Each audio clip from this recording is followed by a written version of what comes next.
मस्त मालवणी किचनमध्ये तुमचं स्वागत आहे। आज आपण बनवणार आहोत बोंबील बटाटा। चला तर बघूया बोंबील आणि बटाट्याची भाजी कशी बनवायची। मस्त मालवणी किचनमध्ये तुमचं स्वागत आहे। हे बघा, मी आज बोंबलाची बटाट्याची भाजी बनवणार आहे। त्यासाठी हे बघा, मी बोंबील घेतले आहेत। बोंबील आपल्याला हे कट करून टाकायचं आहे आणि हे असं ओढून आहे ना, इथे शेपटी असते ती पण कापून घ्यायची आहे आणि छोटे छोटे तुकडे करून घ्यायचे आहेत। तर मी आता तुम्हाला दाखवते छोटे छोटे कसे मी तुकडे करून घेतले आहेत ते। तर तुम्ही बघू शकता, हे बघा, मी असे छोटे छोटे तुकडे करून घेतले आहेत बोंबीलचे। जेवढे तुम्हाला छोटे पाहिजे असतील त्याप्रमाणे तुम्ही घेऊ शकता। हे 5 बोंबील होते। ते बघा, शेपटी आणि त्याचं डोकं काढून एवढे बनले आहेत। तर आता मी याच्यामध्ये पाणी घालून थोडा वेळ स्वच्छ धुवून घेते आणि भिजून ठेवते। तर आपल्याला स्वच्छ धुवून याला भिजून ठेवायचे आहेत। तर तुम्ही बघू शकता, हे बघा, मी स्वच्छ धुतले आणि पाणी घालून ठेवलं आहे।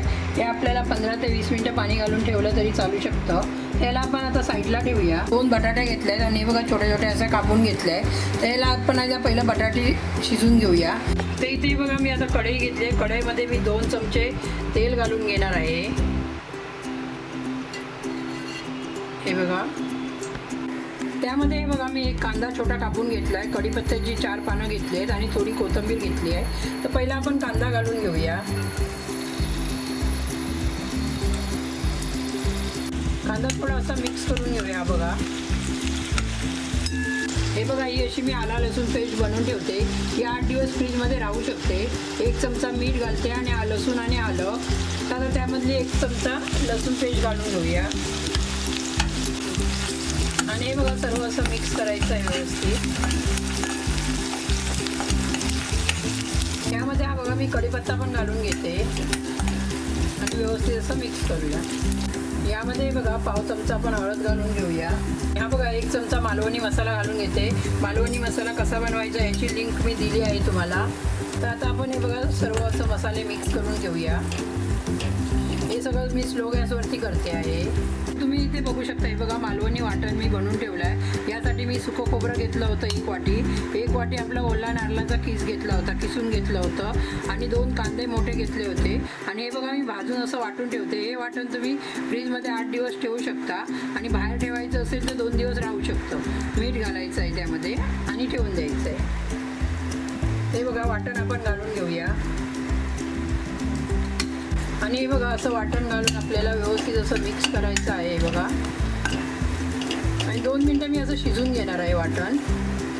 ते बघा, 2 मिनटं झालेली आहेत। यामध्ये थोडी कोथिंबीर घालून घेते आणि असं मिक्स करून घेते। हे बघा, आणि यामध्ये आता आपण बटाटा कापून घेतला आहे ना, तो घालून घेऊया। तर हे बघा, बटाटे घालून घेऊया आपण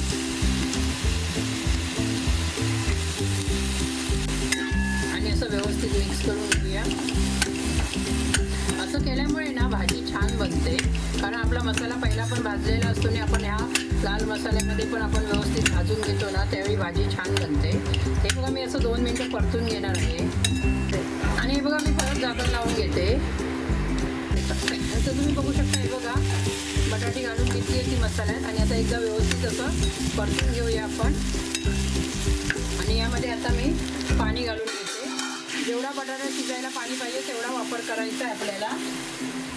इथे बघू शकता तुम्ही, हे बघा, 1.5 ग्लास मी पाण्याचा वापर केला आहे आणि आता हे बघा, व्यवस्थित मिक्स करून घेऊया आणि याला आपण 10 मिनटं शिजून घेऊया व्यवस्थित। तर तुम्ही बघू शकता, हे बघा, 10 मिनटं झालेली आहे आणि आपण याला व्यवस्थित असं परतून घेऊया। हे बघा, बटाटे पण शिजत आलेले आहेत।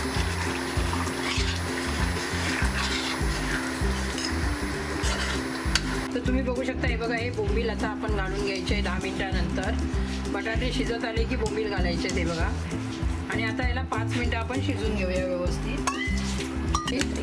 मिक्स करायचं आहे आपल्याला आणि हा बटाटा बोंबल्याची भाजी खूप चांगली बनते। नक्कीच एकदा बनवून बघा। त्याबरोबर हे बघा, मी कोकम पण घालून घेते। 4 कोकम घातले आहे। हे बघा, चवीनुसार मीठ घालायचं आहे। मीठ थोडा वापर करणार आहे मी, कारण वाटणमध्ये मीठ होतं। तर चवीनुसार मिठाचा पण वापर करायचा आहे आपल्याला। आणि हे बघा, व्यवस्थित असं मिक्स करून घ्यायचं आहे आणि याला आता 5 मिनटं आपण व्यवस्थित शिजून घेऊया। तर बघू शकता, हे बघा, 5 मिनटं झालेली आहेत आणि ही बघा, आपली मस्तपैकी अशी भाजी तर तुम्ही बघू शकता, हे बघा भाजी आपली तयार झालेली आहे. बोंबील आणि बटाट्याची भाजी बनवलेली आहे. आणि ही बघा, ही मस्तपैकी अशी बोंबलाची आणि बटाट्याची भाजी बनवून तयार झालेली आहे. ही तुम्ही भाकरीबरोबर, भाताबरोबर, चपातीबरोबर खाऊ शकता. तर ही माझी रेसिपी कशी वाटली ती नक्कीच मला कमेंट करून सांगा. माझ्या चॅनलला सबस्क्राईब करा, लाईक करा, जास्तीत जास्त शेअर करा. धन्यवाद.